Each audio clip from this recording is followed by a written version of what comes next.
Hey, what's going on, guys? So today I'm gonna be doing something a little different. As some of you may know, I just dropped a remix for Stunna Glow's "I Think I Wanna."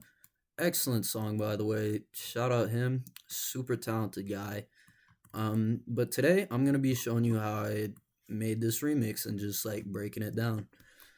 Now, this might look complicated, but don't worry, it's really simple once you get into breaking it down. So I'm just gonna get right into it. Start with the first set of rises and transitions. I just put this little filtered white noise. This is a sample, but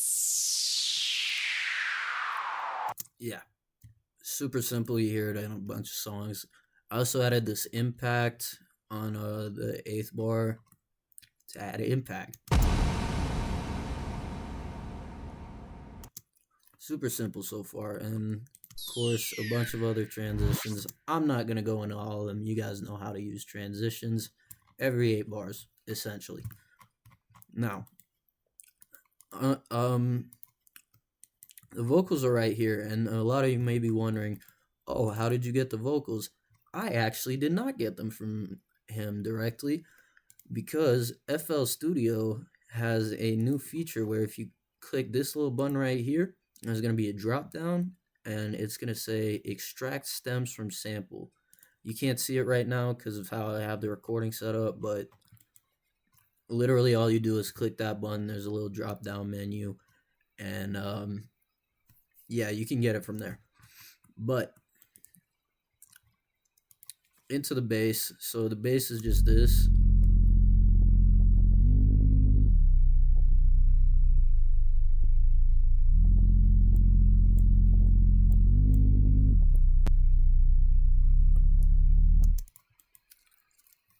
That plays throughout the entire song. Or well, not the entire song, but like the chorus section. Now, how did I get to this bass? Basically, I just took the bass from the original song, which also comes out during the stem separation process, and you can do this by ear too. But how I prefer to do it is just double click the bass so it opens up in sampler, and then once again right click it. You can't see it right now, but there's gonna be a button that says open in audio editor, I believe. Yeah. Now this opens up a program called Edison. Now Edison is a very powerful program, but um, we're not here specifically for that. We're here for one thing, and that one thing is the pitch read. Is the pitch. So if you see this little pin thing, I don't know what this is supposed to be, but click that. There'll be a button that says detect pitch region, and that just gets it automatically for you. And from there, I just laid out my own bass in a similar pattern, something that will make sense relative to that. But now, this is just a soundscape I have going. Just add some ambience, and this is like all the same notes: G sharp, G, F, G sharp, C, D sharp. Super simple progression, but into the chords. Here's what we have for the piano, and oops, let me make sure this doesn't have anything else. I also added some strings. Ignore these. These are just little accents, barely audible. Just some extra ambience. But basically, I use this sound font piano, and a sound font is basically just a bunch of samples put together.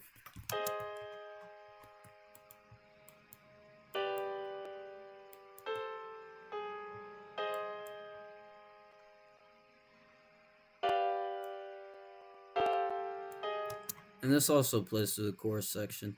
And I believe I have a choir. Yeah, that comes in the chorus, so ignore that for now. But now, the last thing I have to show you regarding the chords is going to be the ambience. Here's how that sounds. Now, you might be thinking, how in the fuck did I get that sound from a fucking arpeggio like this? Let me show you. So if I go into the mixing track, Yeah, I have it right here, and it's literally just a Fruity Convolver with the Blur White preset. Super great for ambience. If you listen to any of my beats, you'll be able to hear something like that in the background. Now,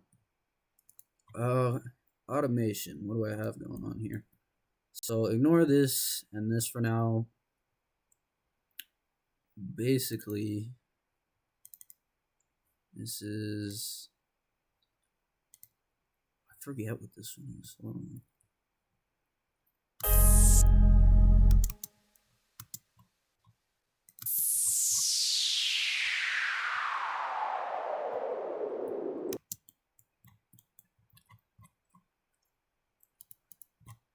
Oh yeah, that's for the strings I was talking about earlier. I also put Fruity Convolver on that, and this is just slowly bringing them in. This is the automation for the ambience. Starts off quiet, gets loud, stays like that basically the entire song. And this is just another piece of automation for the strings. Don't really worry about those. Now, into the aiming breaks. This is just super simple chopped up aiming break.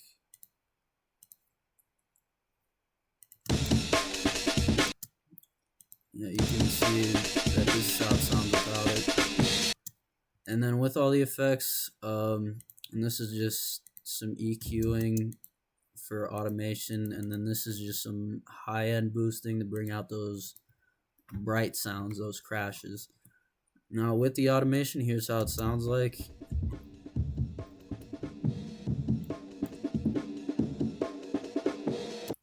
And that just changes throughout the entire song. I also have this automation for the other EQ. Not for the actual EQ, but for the wet level of the EQ. And this just basically is linked to this EQ so that when this line goes down, this EQ just kind of stops working.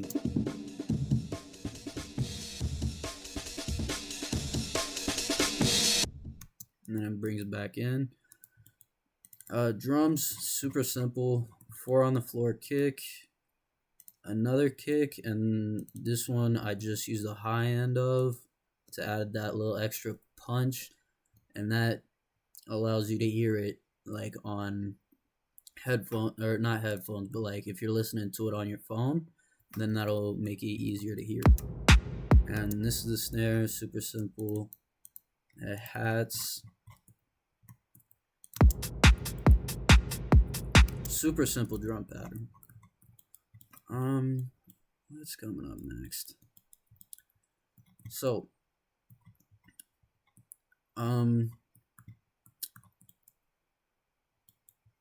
now the drop. This is what I did for the drop. 'Cause I wanna die, 'cause I wanna die, Now this is just a simple serum preset, but I will show you how it is done anyways, because breaking things down is a great exercise. This oscillator right here is just simple square wave. If I take everything out, it's actually completely muted. I didn't know that. But this is for the overtones, and this is linked to a filter which just adds some motion to it. Obviously the sub oscillator is set to a sine wave. That's for the sub frequencies.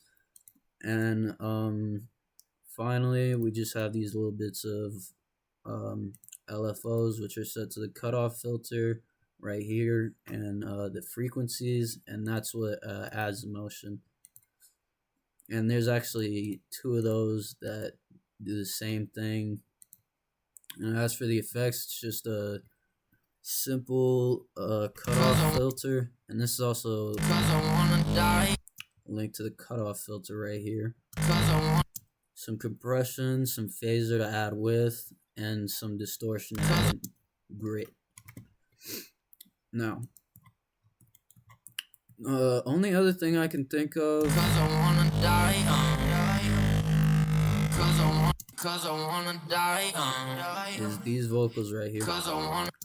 Now this is just the same section of the vocals except slightly offset, and also pitched down by an entire octave.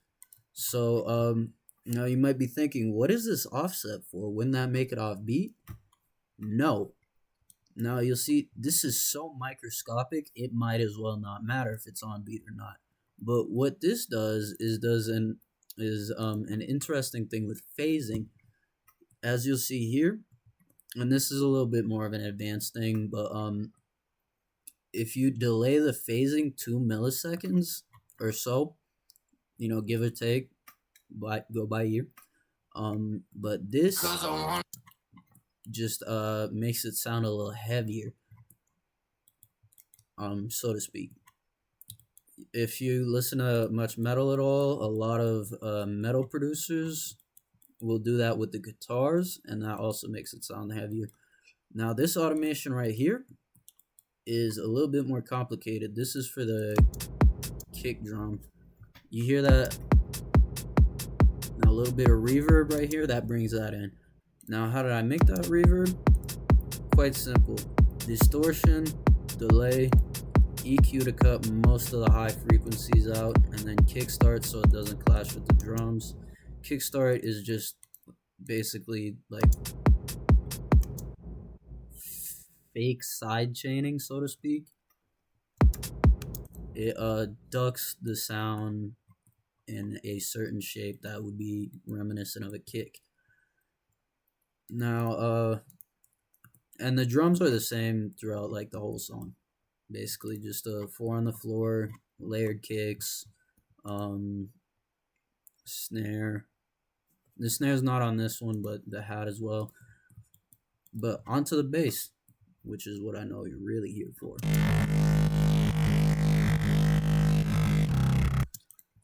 This is just a repeat of the first bass, except on some slightly different shit. In the second measure, there's some motion in there. Now, we also have a choir that comes in here.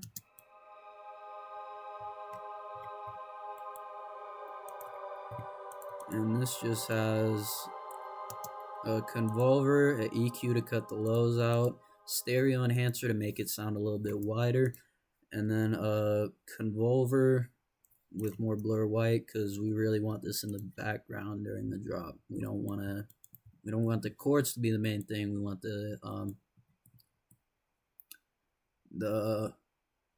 bass to be the main thing. But you can see we drop that convolver level off a lot as we get back into the chorus. Anyways, got the ambience that's still going, and then beyond that, this is just extra percussion and risers, cymbals to bring out the 4 bars as well as transitions. On to the second part of the bass.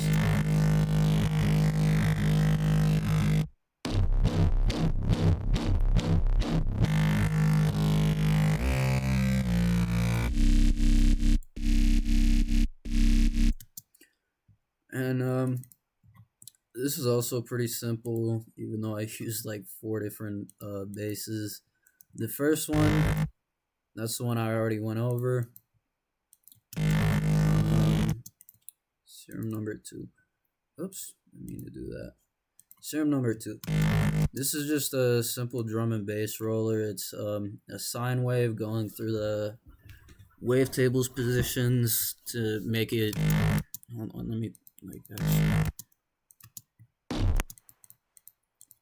To give it that womp womp womp.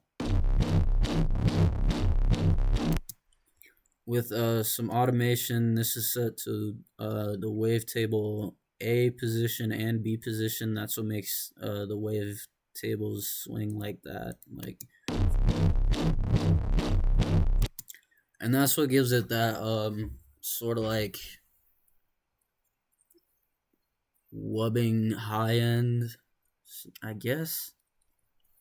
Because when you'll see it starts off at high, and you can hear that, but then it drops off to low, if I'm making any sense whatsoever.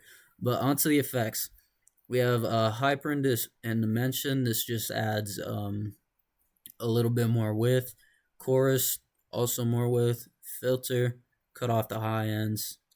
Compressor, make it a bit louder. Distortion, make it grittier. EQ, bring out those highs a little bit more. And reverb, because you put that shit on everything. Make sure it has that low cut when you're putting reverb on the basses, though. That's what gets it sounding muddy in a lot of cases. You'll see there's a very severe high cut up here. But I did do one more thing to this bass that I want to show off. I side chained it to Camel Crusher, which is a distortion plugin. And you'll hear it's not that distorted. Oh, I also put some more compression on it. But with this, lot more gritty. Now, next up, we got the Vital Bass. Pretty sure that's this one. Overtones, sub frequencies, more overtones, band pass, phaser for width, compressor for compression, EQ, cutting out a little bit of these middle parts, distortion, again, more grit, and chorus, just chorus for width. And I think this is the only bass I haven't gone over. So here we are over here.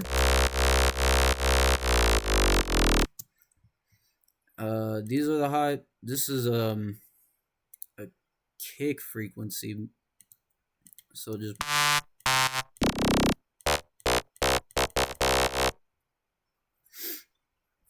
basically what this is a lot of high tones towards the beginning of this, and then towards the end of it, it starts getting a little bit bassier, and that sort of emulates a kick sound. This has a lot of overtone frequencies, and when I say that, by the way, I'm talking about frequencies in the high ends when I'm talking specifically about the basses.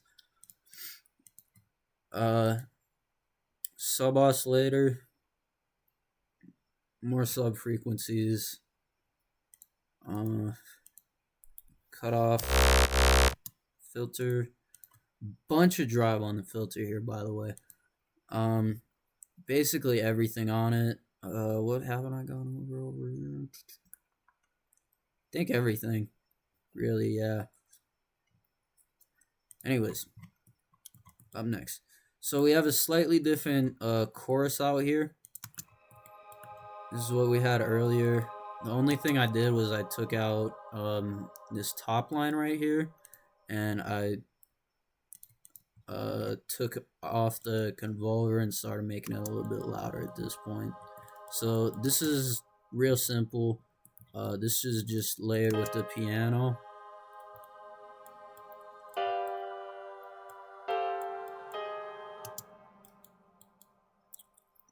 And then this is just the chorus again. Basically same thing. Only difference was I put the drums in a little bit sooner. Now, onto the second drop. I think I wanna die. This part right here was already in the song. I think I wanna die. I think I wanna die. Did the same thing over here that I did in the first part. Just copied the same thing over and then pitched it down an octave. And then did a drop differently. The choir goes back to the first one. And added this amen break.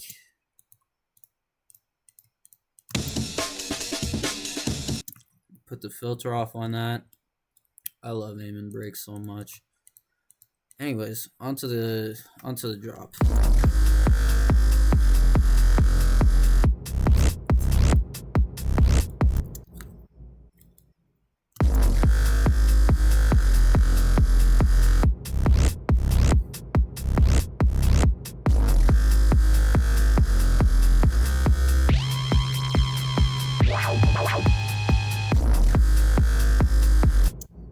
So, onto the basics.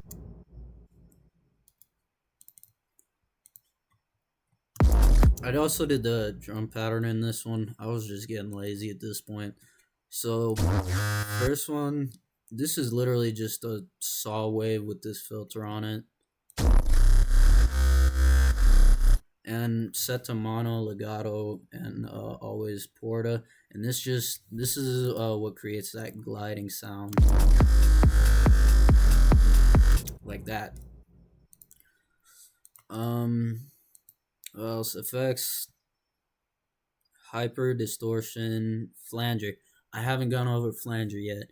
How do I explain flanger? Okay, let me bring up an EQ. So think of flanger as an EQ affecting the sound in a motion, an automated motion like this. It brings out one particular frequency. Obviously, how wide this is can vary based on what the settings are, but that's essentially the gist of it. And that is for a very specific sound. You usually hear that on guitars or basses or something where it's trying to sound heavy. Now onto this bass. This envelope right here is what gives it that sound of it bringing in that whack, womp. And this is actually the envelope for dubstep womps too. And let's see, what do we got going on over here? Filter was not on. Okay. And this second envelope is just set to the filter frequency over here. Don't worry about that yet. But basically, sub oscillator, sine wave. That's just at the regular. And then over here we have a square wave. That's down an octave. That adds to sub frequencies, and a triangle wave or a saw wave. Altogether, that's what that sounds like.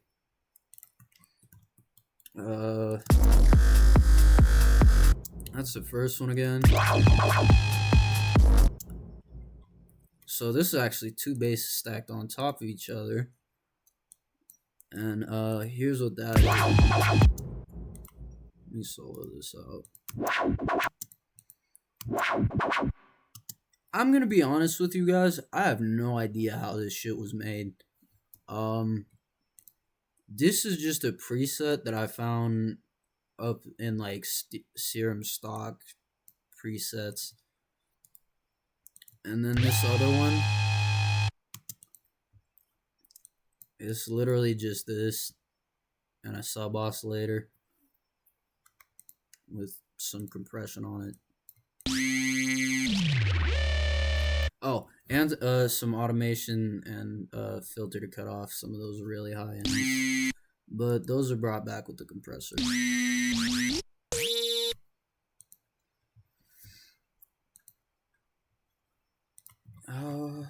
What else?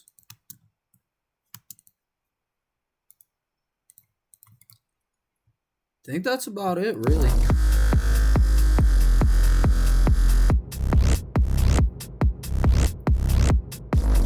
Might be one more over here.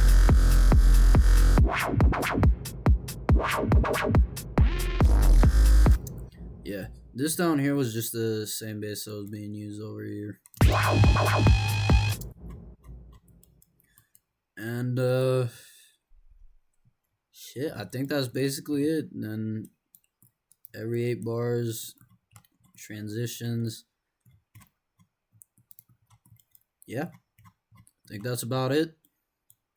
Hope you enjoyed. More music like this to come, hopefully sooner than later. And I hope you guys have a wonderful night, day, wherever it is, whatever time it is where you guys are watching. And I will see you in the next one. Goodbye.